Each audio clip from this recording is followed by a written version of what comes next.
فالصحابه كيبيعوك العجل. عبد الصمد الهاشمي، سن 24 سنه، جئت من المغرب. اهلا وسهلا. جيت لهذه المسابقه علشان نبين موهبتي. شو بتشتغل؟ عاقل يعني العمل، نتمنى. معلم اول حاجه ما خدمش، يعني الدراري صحابو قالوا له انت ما خدام والو زطام. وات؟ والله حلو كثير، عز الطلب، تفضل. ان شاء الله. هتسمعنا ايه؟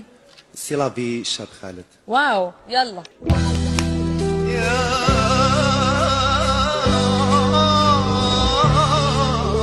عرفتي كيخرجها من الامعاء ديك هي كتخرج من المصارن. وشوف كيفاش كيتجبد معاها يا المهم تحمس شويه.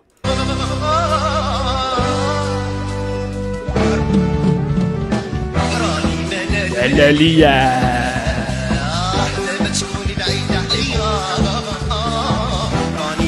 ودابا شوف هو صراحه ماشي مزيان هذيك عليه يبغي يزيدها وصافي. خليه هكا بلا ما تبدع، راك عجبنا. علاش تكذب؟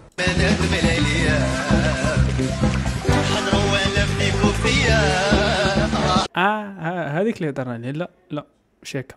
فين غادي؟ بيعوه العجل.